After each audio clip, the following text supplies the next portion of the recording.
اور پھر ہر تال کا گوٹھ اور دیر سے یہ گزرا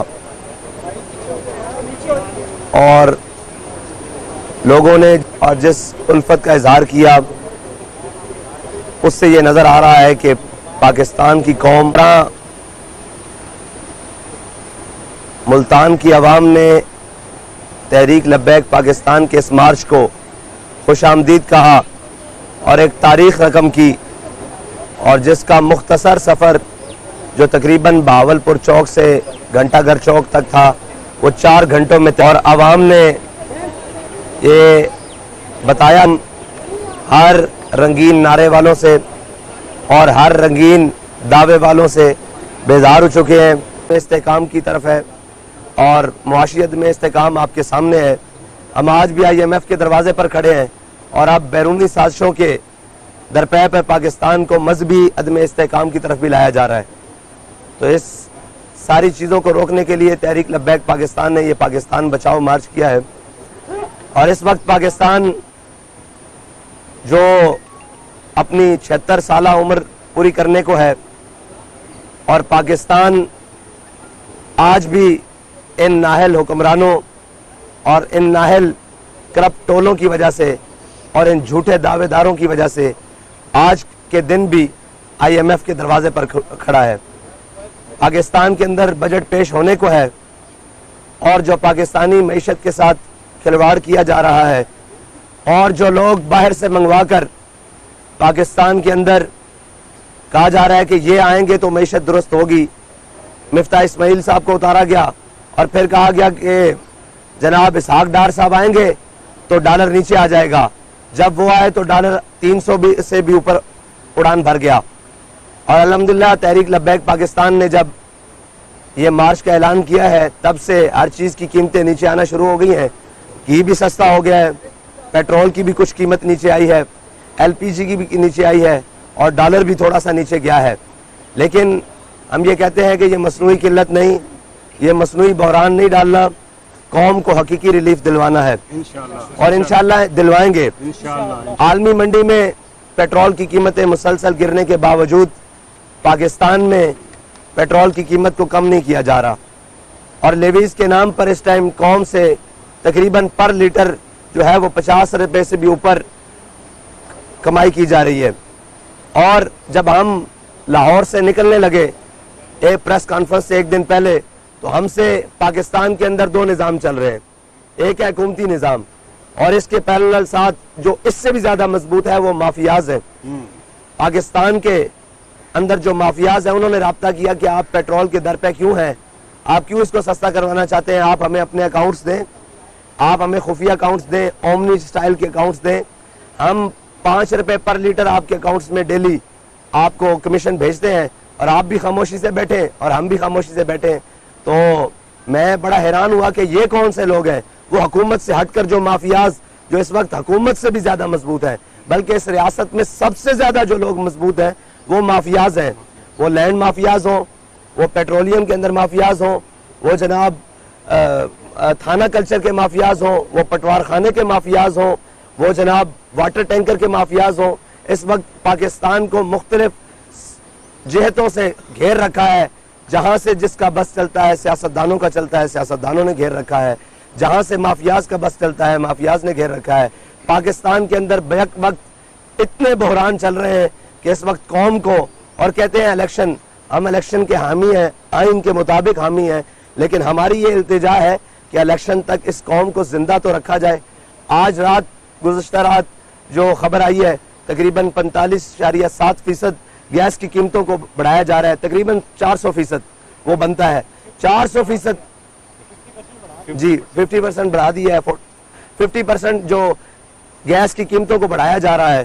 اور اگر اس طرح حکومتیں چلانی ہیں اور اس طرح پیسے اکٹھے کر کے اور اس طرح مہنگائی کر کے چلانی ہے، تو پھر یہ جو 35 سالہ تجربہ کار لائے گئے ہیں اور ان کے ساتھ 50 سالہ جو سندھ کے تجربہ کار اٹھا کر، یہ ان کی عمر اگر سیاسی بتائی جائے تو دونوں کی ملا کر 85 سالہ تجربہ کار سیاستدان، اور پھر وہ باقی 11 جماعتیں ایک طرف اور 2 جماعتیں، یہ 13 جماعتوں کی یہ مجموعہ بنایا گیا۔ اگر اس طرح حکومت چلانی ہے تو پاکستان کے کسی ریڈی بان کو بھی دے دیں، وہ ملک کے اندر مہنگائی کر کے، وہ ملک کے اندر قانون کے نام پر کوئی چیز نہ ہو، وہ ملک کے اندر جناب ہر چیز جو منہ زور ہو اس کے نام پر جو مرضی کرتا پھرے اور جیسے مرضی کرتا پھرے. یہاں پر کوئی قانون نہیں، کوئی آئین نہیں، لا قانونیت ہے، چور ڈاکو ہیں. یہ کنکوٹ کے ایریے سے ہمیں سندھ کے دوستوں نے بتایا، وہاں کے لوگ بھی آئے استقبال کرنے کے لیے. انہوں نے بتایا کہ جی یہاں تو عجیب راج ہے، جس کا جب دل کرتا ہے وہ ہماری دکانوں کو لوٹ کر چلے جاتے ہیں. اگر ہم مزاحمت کریں تو وہ ہمیں اس وقت کچھ نہیں کہتے، بعد میں آ کے راتوں کو گھروں سے اٹھا کر لے جاتے ہیں، اغوا کرتے ہیں، پھر وہاں مارتے ہیں، بھتہ وصول کرتے ہیں. تو پاکستان میں لا قانونیت، اور اس کے بعد کراچی جیسے شہر کو اور جناب سندھ کو، اندرون سندھ جو انفراسٹرکچر اس ٹائم پاکستان کا تباہ ہو چکا ہے. سندھ کے تو کچے روڈ بھی نہیں ہیں، یعنی خاک کے روڈ ہے، یعنی مٹی کے روڈ ہے، سولنگ بھی وہاں موجود نہیں. اور ابھی جو پنجاب کی سڑکوں کا حال، لوگوں کا حال، مہنگائی، یوٹیلیٹی سٹور کے اندر جو قلت قائم کی گئی ہے، اس کے خلاف الحمدللہ تحریک لبیک پاکستان نے آواز اٹھائی ہے. اور انشاءاللہ انہوں نے کہا کہ اس کے بعد حکومت نے رابطہ کیا کہ آپ کے پاس کوئی پیٹرول سستا کرنے کے لیے پلان ہے. ہم نے ان کو پلان دیا، وائٹ پیپر میں بھی دیا اور ویسے بھی دیا. ہم نے کہا ہمارے ساتھ بیٹھے ہیں، آپ کو بتاتے ہیں کہ پیٹرول کیسے سستا کیا جا سکتا ہے. لیکن اس سے بھی حکومت بھاگ گئی. اور یہ سارا جو گٹھ جوڑ ہے وہ صرف اس لیے ہے کہ نواز شریف کو اہل کروا لیا جائے، اور عمران خان کا شور اس لیے ہے کہ مجھے وزیر اعظم بنا دیا جائے، اور باقیوں کا یہ ہے کہ میرا بیٹا وزیر خارجہ بن گیا ہے. زرداری صاحب وہ کہتے ہیں میرا بیٹا وزیر خارجہ بن گیا ہے، آگے میں اس کو وزیر اعظم کا کینڈیڈیٹ بنا دوں. پاکستان کی کسی کو فکر نہیں ہے. ادارے اس وقت تقسیم کا شکار ہیں، اور جو عدلیہ نے کردار عمران خان کے معاملے میں ادا کیا ہے وہ نہایت مشکوک اور نہایت گھناؤنا ہے. اگر اسی طرح کے بینیفٹس ان لوگوں کو ملتے رہے، جب یہ کٹہرے میں آتے ہیں ان کو پوچھا جائے، اور یہ جب ہم مثالیں دیتے ہیں کہ اگر حضرت عمر سے پوچھا جا سکتا ہے کہ جناب یہ کرتا کہاں سے بنایا گیا ہے، تو ان سے بھی پوچھا جائے جنہوں نے یہ اربوں روپے پاکستان سے باہر بھیجے ہیں. اس میں عمران خان بھی بڑا مجرم ہے، اور اس سے بڑا مجرم بھی وہ شخص ہے جس کا نام لیا جائے تو بیپ بچتی ہے، اور جس کا نام لیا جائے وہ مافیاز کا حصہ ہے، جو پاکستان کو کبھی بلوچستان کو سندھ میں داخل کر کے اپنی سوسائٹی کے نام پر، اور کبھی سندھ کو بلوچستان میں داخل کر کے اپنی سوسائٹی کے نام پر پاکستان کو بیچ کر کھا رہے ہیں. تو ہم الحمدللہ ان سب کے خلاف، اس ظالمانہ اور جابرانہ نظام کے خلاف نکلے ہیں، اور قوم ہمارے ساتھ ہے. اگر آپ کا کوئی سوال ہوتا ہے. صاحب آپ کیا سمجھتے ہیں کہ اس ساری صورتحال کا حل کیا ہے؟ اس ساری صورتحال کا حل یہ ہے کہ پاکستان کے اندر ہر تقسیم کی بجائے پاکستان کے ہر شخص اور ہر ادارے کو اپنے آئین کے مطابق پاکستان کے ساتھ کھڑا ہونا چاہیے، نہ کہ فیورٹ شخصیات کے ساتھ. اسلام آباد میں دفعہ 144 نافذ ہے، تو آپ بھی وہاں پہ جا رہے ہیں، تو اس حوالے سے کوئی مذاکرات ہیں؟ ابھی تک تو ہماری کوئی بات نہیں ہوئی، اور اگر اسلام آباد میں دفعہ 144 نافذ ہے تو دفعہ 144 ان لوگوں کے لیے ہوتی ہے جو شر پھیلاتے ہیں یا شر پسندی کرتے ہیں.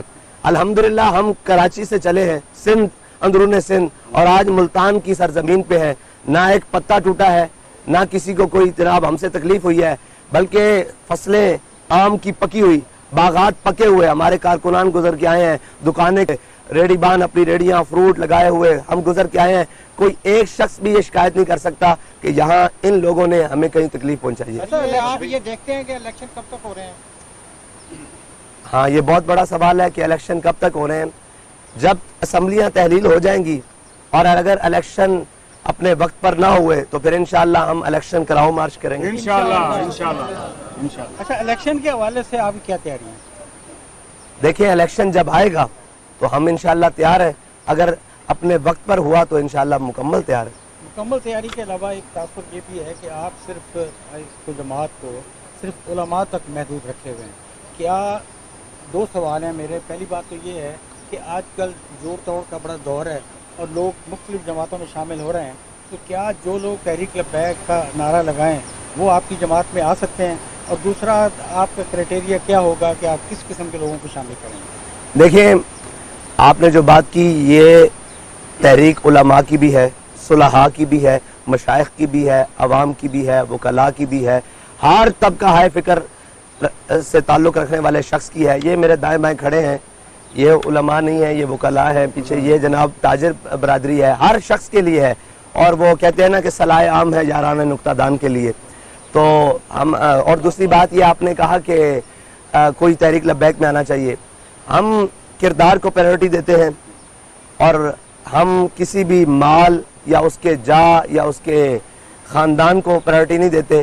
اگر وہ کردار کا صاف ہے, وہ جو شخص بھی ہے جیسا بھی ہے, انشاءاللہ ہماری تحریک میں وہ آئے, ہم اس کو عزت بھی دیں گے, مرتبہ بھی دیں گے, کمپنسیٹ بھی کریں گے. آپ کیا سمجھتے ہیں کہ ملک میں جس وقت جو حالات چل رہے ہیں آپ کے سامنے, اور آپ کا یہ مارچ جو ہے یہ کیا نتائج اس کے سامنے آ سکتے ہیں, آپ کیا سمجھتے ہیں؟ اور دوسرا یہ بتائیے گا کہ جو پاک فوج اس ٹائم جو حالات ہوئے ہیں آپ کا کیا پیغام ہے پاک فوج کے ساتھ؟ دیکھیں, جو ملک کے اس وقت حالات ہیں وہ آپ کے بھی سامنے اور میرے بھی سامنے ہیں. پاکستانی عوام کو شاید اب اس سے غرض نہیں کہ ہم پر حکمران کون رہے, ان کو غرض اس سے ہے کہ ہمیں سہولیات کون میسر کر سکتا ہے, ہمیں فائدہ کون سے دے سکتا ہے, پاکستان کو درست سمت پر چلا کون سکتا ہے. اور ہمارے مارچ سے کم از کم یہ تو فائدہ ہوا ہے کہ آپ جب پیٹرول پمپ پر جاتے ہیں تو آپ کو پیٹرول سستا ملتا ہے, جب رکشے والا LPG کی دکان پر جاتا ہے تو اس کو 400 روپے کم, 390 روپے, 360 روپے کم سستی گیس مل رہی ہے.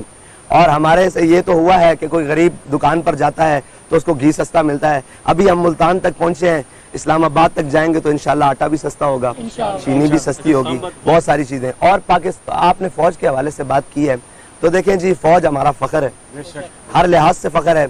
اور پاکستان کے ساتھ اور عوام کے ساتھ جو فوج کا تعلق ہے وہ محبت کا تعلق ہے.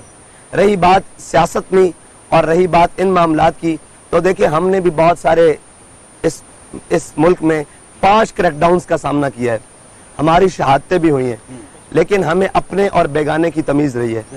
ہمارے لوگوں میں ہمیں بھی آ کر لوگوں نے مشورے دیے ہیں, ایسے کر لیا جائے, ایسے کر لیا جائے, لیکن ہمارے بزرگوں نے ہمیں یہ سکھایا ہے, گٹی میں پڑھایا ہے کہ یہ پاکستان ہمارے بڑوں نے بنایا ہے, اس پاکستان کی بقا ہمارے ساتھ ہے.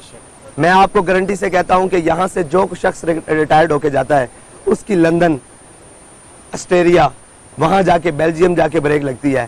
ہمارا جینا مرنا اس ملک کے ساتھ ہے, ٹھیک ہے, اور ہمارے لیے فخر کا باعث ہے کہ ہم یہی مریں گے اور یہی دفن ہوں گے.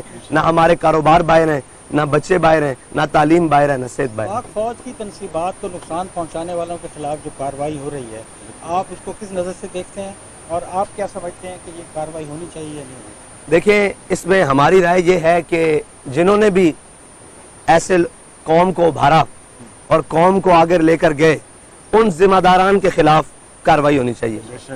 عوام تو کسی بھی لیڈر کے پیچھے ہے. آج میں کھڑا ہوں, کہیں اعلان کروں تو یہ لوگ اس طرف چل پڑیں گے, تو ذمہ دار میں ہوں, ذمہ دار میرے ساتھ یہ کیبنٹ کے لوگ ہیں. اور قوم کے بچوں کو ریلیف دینا چاہیے. ان سے اگر غلطی ہوئی بھی ہے تو عام معافی کا اعلان کرنا چاہیے, یا ان کو کم از کم اس وقت اس راستے سے نہیں گزارنا چاہیے کہ پھر ہمیں خدا نہ خواستہ خاک ہمارے منہ میں کہ ہمیں بلوچستان جیسے حالات سے گزرنا پڑے, ہمیں سندھ جیسے حالات سے گزرنا پڑے, ہمیں PTM جیسی اور جناب خیبر پختونخوا جیسے حالات. آپ کی اپنی قوم کے بچے ہیں, اگر ان سے غلطی ہوئی ہے تو ہم پیٹتے رہے.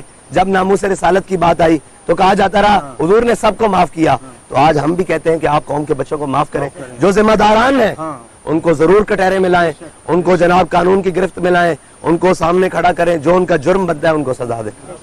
لبیک لبیک یا رسول اللہ, لبیک لبیک لبیک یا رسول اللہ. آپ کے علاوہ کوئی سوال کریں؟ اچھا, آپ اسلام آباد پہنچ کے نیکسٹ پلان کیا ہے آپ کا اسلام آباد مارچ؟ دیکھیں, ہمارے مطالبات ہیں, جی ہمارے مطالبات ہیں. ان میں مطالبہ یہ بھی ہے کہ پاکستانی حکومت فی الفور ڈاکٹر عافیہ صدیقی کی رہائی کے لیے عملاً اقدامات کرے. اور اگر ہمارے سارے مطالبات تسلیم کر لیے جاتے ہیں لاہور تک, تو ہم وہیں دعا کریں گے پاکستان کے لیے, اسلام کی سربلندی کے لیے, پاکستان میں رہنے والی عوام کے لیے, ختم کر دیں گے. اگر ہمارے مطالبات تسلیم نہ کیے گئے تو ہم اسلام آباد بھی جائیں گے, اور اگر وہاں بھی تسلیم نہ کیے گئے تو پھر آگے نہیں, اب وہ آپ نہ کہیں نا, وہ انشاءاللہ پھر اس کے بعد مشاورت ہوگی, جو طے پایا وہ آپ کے سامنے آئے گا. بہت شکریہ جی. کے لیے دعا کرتے رہیں. ماشاءاللہ, بہت شکریہ.